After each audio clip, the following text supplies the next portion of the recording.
आज हम पढ़ेंगे एनीमिया। ये नॉर्सेट, राजस्थान CHO, KGMU और SGPGI सभी के लिए एक बहुत ज़्यादा इम्पॉर्टेंट टॉपिक है। तो आज हम एनीमिया पढ़ने वाले हैं। एनीमिया होता किस वजह से है? या तो हमारी शरीर के अंदर RBC की कमी हो, हीमोग्लोबिन कम हो और decrease blood O2 carrying capacity हो।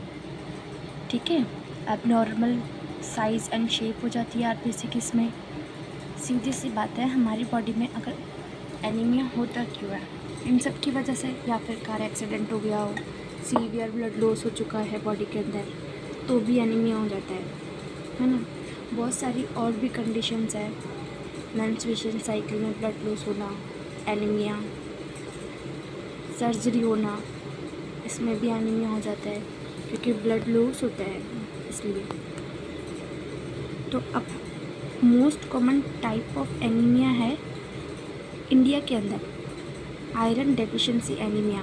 ये एग्ज़ाम में आया हुआ क्वेश्चन है। ठीक है, जो RBC होती है वो रेड कलर की होती है, उसका pH होता है 7.35 to 7.45। ये नॉर्सेट में आया हुआ क्वेश्चन है और इसकी साइज़ होती है 7.2 माइक्रोन। ये बाइकॉन्केव होती है और डिस्क शेप भी होती है और डंबल शेप भी होती है। ये दोस्तों, ये एग्ज़ाम में पूछे जाने वाले क्वेश्चन है डायरेक्ट 1 लाइनर। इसकी मॉर्फोलॉजी हम देखते हैं तो मैक्रोसाइटिक हाइपोक्रोमिक एनीमिया, ये किस में देखने को मिलता है हमें? आयरन डेफिशिएंसी एनीमिया, ये भी एग्ज़ाम में आया हुआ क्वेश्चन है और थैलेसीमिया में देखने को मिलता है। मैक्रोसाइटिक नॉर्मोक्रोमिक एनीमिया, ये किस में देखने को मिलता है हमें? मैक्लोब्लास्टिक एनीमिया और पर्नीशियस एनीमिया में। तो हम इनके टाइप्स पढ़ेंगे एनीमिया की। फर्स्ट टाइप से आयरन डेफिशिएंसी एनीमिया, सेकंड है मैक्लोब्लास्टिक एनीमिया और थर्ड है एप्लास्टिक एनीमिया और हीमोलाइटिक एनीमिया और पॉलीस्थीमिया वीरा। तो हम सबसे पहले आयरन डेफिशिएंसी एनीमिया पढ़ेंगे। दोस्तों, ये नोट्स मैंने खुद ने ही प्रिपेयर किए हैं।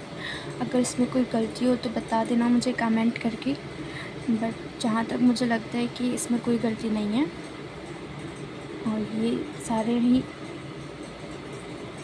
एग्ज़ाम में आए हुए हैं। मैंने अलग अलग बुक्स में से इसको नोट किया है और आपके लिए ये वीडियो बनाई है। तो आयरन डेफिशिएंसी एनीमिया ये मोस्ट कॉमन टाइप है, पहले तो ये ध्यान रखना है आप सबको। ठीक है, और ये हमें आयरन डेफिशिएंसी एनीमिया में क्या देखने को मिलता है? Hypochromic and microcytic RBC are seen in iron deficiency anaemia. दोस्तों, मैं बार बार इसलिए बोल रही हूँ ताकि आपको ये याद हो जाए इसी वीडियो के अंदर। इसके कारण क्या है, कोज क्या है? या तो GI ब्लीडिंग हुई हो, या मेंस्ट्रुएशन हुआ हो, या lake of dietary intake of iron, खाने में हम आयरन नहीं ले रहे हो, ये सब इसके कारण है। It is the most commonly seen during pregnancy due to increase demand of iron during pregnancy.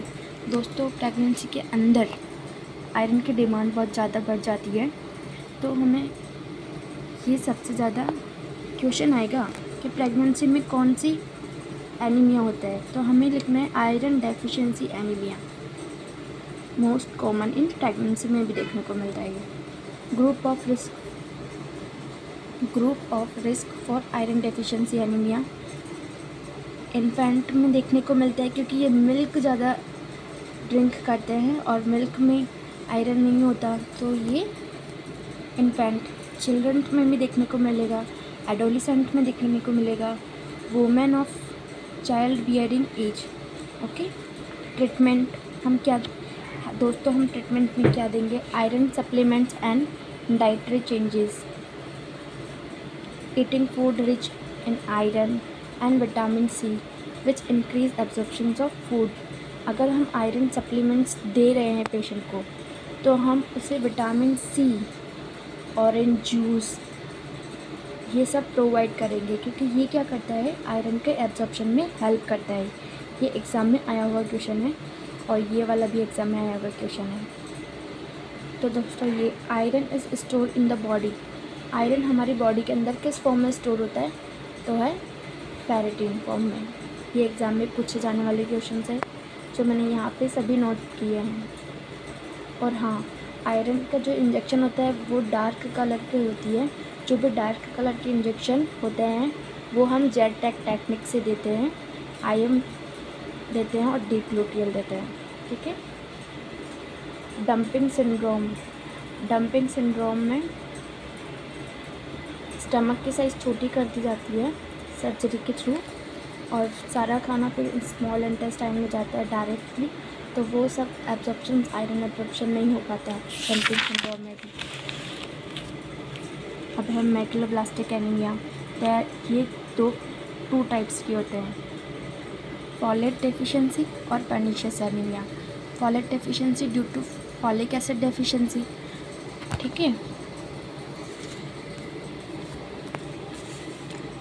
Folic acid deficiency और किस में देखने को मिलती है? Neural tube defect. Okay, neural tube defect में भी फॉलिक एसिड की डेफिशिएंसी की वजह से ही होता है न्यूरल ट्यूब डिफेक्ट। तो वो भी हमें प्रेगनेंसी से पहले हमें फॉलिक टैबलेट्स प्रोवाइड करनी पड़ती है।